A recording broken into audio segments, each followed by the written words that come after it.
नमस्कार, आप सभी दर्शकों का एक बार फिर से स्वागत है जेएमपी वेदर यूट्यूब चैनल पर। आने वाले 20 दिन के मौसम पूर्वानुमान के साथ में हूँ जितेंद्र दांगी। दोस्तों, मौसम पूर्वानुमान के आज के इस वीडियो में जानेंगे दक्षिण पश्चिम मानसून की वापसी से पहले आने वाले 20 दिन में 26 अगस्त से लेकर 14 सितंबर के बीच देश में दक्षिण पश्चिम मानसून की बारिश कितनी होने की संभावना है, कितने मजबूत सिस्टम बन सकते हैं, मानसून ट्रफ की क्या स्थिति रहने वाली है, 5-5 दिन के अंतराल पर जानेंगे सामान्य के मुकाबले देश में कितनी बारिश दर्ज की जा सकती है और मैप के माध्यम से जानेंगे देश के किस क्षेत्र में कम और कहां पर अधिक बारिश होने की संभावना है और मानसून वापसी की तारीख के बारे में विस्तार से जानकारी दी जाएगी। इंडियन ओशन डाइपोल इस समय नेगेटिव स्थिति में पहुंच चुका है, जबकि एमजीओ फेज 3 और 4 में है। इससे दक्षिण पश्चिम मानसून सक्रिय बना रहेगा। देश में सामान्य से अधिक बारिश होने की संभावना बन सकती है। दोस्तों, वीडियो में आखिर तक बने रहे और चैनल को सब्सक्राइब कर दे। वीडियो अच्छा लगे तो वीडियो को लाइक करना न भूलें। इस समय दक्षिण पश्चिम मानसून की ताज़ा स्थिति की बात की जाए तो देश में लगातार सामान्य से अधिक बारिश का दौर जारी है। दक्षिण पश्चिम मानसून सक्रिय बना हुआ है। 1 जून से लेकर 25 अगस्त तक हुई बारिश की बात की जाए तो 658 मिलीमीटर की तुलना में 685 मिलीमीटर बारिश अधिक दर्ज की जा चुकी है। 4% ज़्यादा बारिश हुई है। देश में आने वाले दिनों में भी अच्छा मानसून रहने का पूर्वानुमान है। जैसा कि दोस्तों, इस समय इंडियन ओशन डाइपोल के नेगेटिव स्थिति बनी हुई है। हिंद महासागर में भूमध्य रेखा वाले हिंद महासागर के पूर्वी क्षेत्र की तुलना में पश्चिमी क्षेत्र का तापमान बीते सप्ताह 24 अगस्त को 1.2 डिग्री सेल्सियस कम दर्ज किया गया है। दोस्तों, कुल मिलाकर हिंद महासागर में मजबूत नेगेटिव स्थिति बन चुकी है। प्रशांत महासागर की बात की जाए तो बीते सप्ताह नीनो 3.4 क्षेत्र का तापमान 0.28 डिग्री सेल्सियस कम दर्ज किया गया है, जहां पर भी तापमान में गिरावट देखने को मिली है। लेकिन लानिना बनने की संभावना फिलहाल मानसून के रहते हुए नहीं है। लेकिन दोस्तों, अच्छी बात यह है कि इंडियन ओशन डाइपोल की मजबूत नेगेटिव स्थिति के बावजूद देश में दक्षिण पश्चिम मानसून आने वाले 15 दिन तक लगातार सक्रिय बना रहेगा, क्योंकि इस समय एमजीओ फेज 3 और 4 में मजबूत स्थिति में हिंद महासागर के पूर्वी क्षेत्र में फेज 3 और 4 में बना हुआ है। इसके चलते लगातार दक्षिण पश्चिम मानसून हिंद महासागर के उत्तरी क्षेत्र, बंगाल की खाड़ी, अरब सागर के उत्तरी क्षेत्र में एक्टिव रहने का पूर्वानुमान है। क्योंकि जब भी एमजीओ फेज 3, 4, 5 में मजबूत होने के बाद कमजोर पड़ता है तो आने वाले 20 दिन के बाद तक लगातार दक्षिण पश्चिम मानसून सक्रिय बना रहता है। अब जानते हैं मौसम पूर्वानुमान को। आने वाले 20 दिन में कितने मजबूत सिस्टम बनने का पूर्वानुमान है, मानसून ट्रफ की क्या स्थिति बनी रह सकती है। जैसा कि दोस्तों, 26 अगस्त से लेकर 4 सितंबर की बात की जाए तो इस समय एक साइक्लोनिक सर्कुलेशन, एक कम दबाव का क्षेत्र भी बन सकता है। उत्तर पश्चिमी राजस्थान के ऊपर बना हुआ है।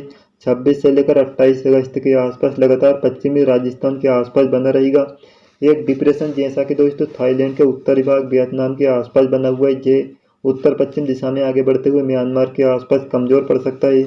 इसका बचा हुआ अवशेष नमी और बादल बंगाल की खाड़ी के उत्तर पूर्वी क्षेत्र में पहुंचेंगे और 27-28 अगस्त को उम्मीद है कि एक नया system, low pressure area system बन सकता है, जो उड़ीसा, पश्चिम बंगाल के तटीय इलाकों से होता हुआ झारखंड, उत्तरी छत्तीसगढ़, मध्य प्रदेश के उत्तरी भाग से दक्षिणी उत्तर प्रदेश तक 30 और 31 अगस्त को पहुंचने के बाद कमजोर पड़ सकता है। दोस्तों, 28 या 29 अगस्त के आसपास यह सिस्टम उड़ीसा के पूर्वी तटीय इलाकों के ऊपर बेलमार्क लो प्रेशर एरिया के रूप में थोड़ा मजबूत होने का पूर्वानुमान है।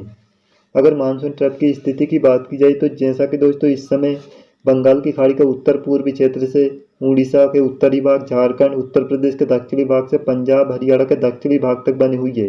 मानसून ट्रफ 27 से लेकर 29 अगस्त को दक्षिण की तरफ खिसकते हुए दक्षिणी राजस्थान, मध्य प्रदेश, छत्तीसगढ़, उड़ीसा के दक्षिणी भाग तक आ सकती है, जिसके बाद फिर से यह उत्तर की तरफ खिसक सकती है। दोस्तों, जिसके बाद 5 से लेकर 14 सितंबर तक वेदर सिस्टम की बात की जाए तो इस समय बंगाल की खाड़ी के उत्तरी भाग के ऊपर पश्चिम बंगाल के तटीय इलाकों पर एक कम दबाव का क्षेत्र बन सकता है। 5 सितंबर को यह 10 सितंबर तक उत्तर पश्चिम दिशा में आगे बढ़ते हुए उड़ीसा के उत्तरी भाग, झारखंड के दक्षिणी क्षेत्र, उत्तरी छत्तीसगढ़, मध्य प्रदेश का उत्तरी भाग से होता हुआ उत्तर पूर्वी राजस्थान तक पहुंच सकता है और 5 से लेकर 8 सितंबर के बीच ही राजस्थान के दक्षिण पूर्वी क्षेत्र के ऊपर एक कम दबाव का क्षेत्र बना रहेगा। दोस्तों, जिसके बाद पश्चिमी राजस्थान के ऊपर 15 सितंबर से एंटी साइक्लोन बनेगा। 17 से लेकर 19 सितंबर के बीच पश्चिमी राजस्थान, कच्छ के उत्तर पश्चिम भाग से दक्षिण पश्चिम मानसून की वापसी हो सकती है। दोस्तों, जब पश्चिमी राजस्थान के ऊपर एंटी साइक्लोन बनता है, उत्तर पश्चिम भारत में लगातार 5 दिन से बारिश में कमी आती है। बिल्कुल भी पश्चिमी राजस्थान के ऊपर बारिश नहीं होती है। कोई भी मजबूत सिस्टम बंगाल की खाड़ी, अरब सागर के उत्तरी भाग में नहीं होता है। उस समय दक्षिण पश्चिम मानसून की वापसी की शुरुआत हो जाती है। ऐसी स्थिति 15 सितंबर के आसपास बनती हुई दिखाई दे रही है। अब जानते हैं आने वाले 20 दिन में 26 अगस्त से लेकर 14 सितंबर 2025 तक कहां पर कितनी बारिश होगी, मैप के माध्यम से जानते हैं। और 5-5 दिन के अंतराल पर देश में सामान्य के मुकाबले कितनी बारिश दर्ज की जा सकती है। पहले 5 दिन की बात की जाए तो 26 से लेकर 30 अगस्त को जैसा कि दोस्तों देश में 15% ज़्यादा बारिश होने का पूर्वानुमान है।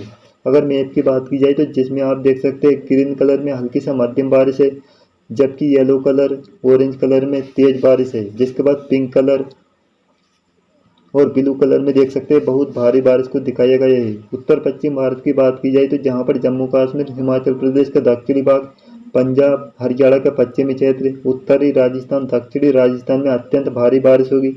राजस्थान का शेष भाग, उत्तर प्रदेश में मध्यम से तेज बारिश, कुछ स्थानों पर भारी बारिश होने का पूर्वानुमान है। उत्तराखंड में बहुत भारी बारिश होगी। मध्य भारत की बात की जाए तो जिसमें छत्तीसगढ़, विदर्भ, मध्य प्रदेश है जहां पर बहुत भारी बारिश होने की संभावना है। कुछ स्थानों पर खासकर मध्य प्रदेश में तेज बारिश होने की संभावना है। पश्चिम भारत में कोंकण, गोवा, गुजरात में बहुत भारी बारिश होगी। सौराष्ट्र कच्छ, मध्य महाराष्ट्र में हल्की से मध्यम बारिश होगी। मराठवाड़ा में तेज बारिश होगी। पूर्वी भारत की बात की जाए तो उड़ीसा, उप हिमालय, पश्चिम बंगाल, सिक्किम, पूर्वोत्तर राज्य में बहुत भारी बारिश होगी। जबकि बिहार, पश्चिम बंगाल, झारखंड के उत्तरी क्षेत्र में गरज चमक के साथ मध्यम से तेज बारिश होगी।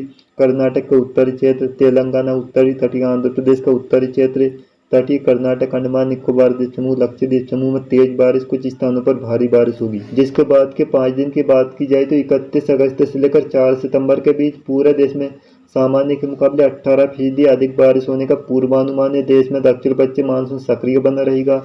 इस दौरान मैप की बात की जाए तो जैसा कि दोस्तों राजस्थान के दक्षिण पूर्वी, उत्तर पूर्वी क्षेत्र, हरियाणा, दिल्ली, चंडीगढ़, उत्तर प्रदेश के दक्षिण पश्चिमी क्षेत्र, उत्तराखंड में अत्यंत भारी बारिश होगी। बाढ़ जैसे हालात बन सकते हैं। पश्चिमी राजस्थान, सौराष्ट्र कच्छ, मध्य महाराष्ट्र, मराठवाड़ा, दक्षिणी मध्य प्रदेश, पंजाब, हिमाचल प्रदेश, लद्दाख, जम्मू कश्मीर, बिहार, पश्चिम बंगाल, उड़ीसा के दक्षिणी क्षेत्र, तेलंगाना, कर्नाटक, तमिलनाडु में गरज चमक के साथ मध्यम से तेज बारिश होगी। उत्तरी मध्य प्रदेश, उत्तर प्रदेश के पूर्वी क्षेत्र, हिमाचल प्रदेश, पंजाब के पूर्वी क्षेत्र, उत्तरी छत्तीसगढ़, झारखंड, उड़ीसा तक अत्यंत भारी बारिश होने का पूर्वानुमान है। पूर्वोत्तर राज्य, अंडमान निकोबार द्वीप समूह, तटीय कर्नाटक में भी कुछ स्थानों पर भारी बारिश होगी। जिसके बाद 5 से लेकर 9 सितंबर के बीच बारिश की बात की जाए तो देश में सामान्य के मुकाबले 2% ज़्यादा बारिश होगी। लगभग सामान्य मानसून रहने का पूर्वानुमान है। मैप की बात की जाए तो जैसा कि दोस्तों देख सकते हैं आप मैप में, उत्तर पश्चिम भारत, मध्य भारत, पूर्वी भारत तक लगातार बारिश का दौर जारी रहने की संभावना है।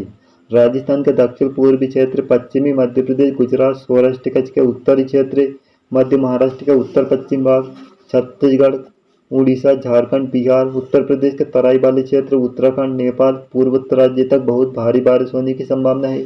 विदर्भ, महाराष्ट्र, पूर्वी मध्य प्रदेश, उत्तर प्रदेश के दक्षिणी क्षेत्र, हरियाणा, दिल्ली, चंडीगढ़, हिमाचल प्रदेश, पंजाब, पश्चिमी राजस्थान, तेलंगाना, तमिलनाडु में भी गरज चमक के साथ तेज बारिश होने की संभावना है। दोस्तों आखिर में जानते हैं 10 से लेकर 14 सितंबर तक कहां पर कितनी बारिश होगी। अगर पूरे देश की बात की जाए तो सामान्य से 2% कम बारिश होगी। लगभग सामान्य बारिश होने का पूर्वानुमान है। मैप के माध्यम से जानते हैं कहां पर कितनी बारिश होगी। जैसा कि उत्तर पश्चिम भारत में थोड़ी बारिश में कमी देखने को मिलेगी, जबकि राजस्थान के उत्तर पूर्वी क्षेत्र, उत्तर पूर्वी मध्य प्रदेश, हरियाणा, दिल्ली, उत्तर प्रदेश के दक्षिण पश्चिमी, दक्षिण पूर्वी क्षेत्र, हिमाचल प्रदेश, उत्तराखंड, नेपाल तक गरज चमक के साथ भारी बारिश होने की संभावना है। झारखंड, उड़ीसा, पश्चिम बंगाल, पूर्वोत्तर राज्य के असम, मेघालय, त्रिपुरा में बहुत भारी बारिश होगी। बिहार के उत्तरी क्षेत्र, मध्य महाराष्ट्र, कर्नाटक, तमिलनाडु, तेलंगाना, आंध्र प्रदेश में गरज चमक के साथ तेज बारिश होने का पूर्वानुमान है।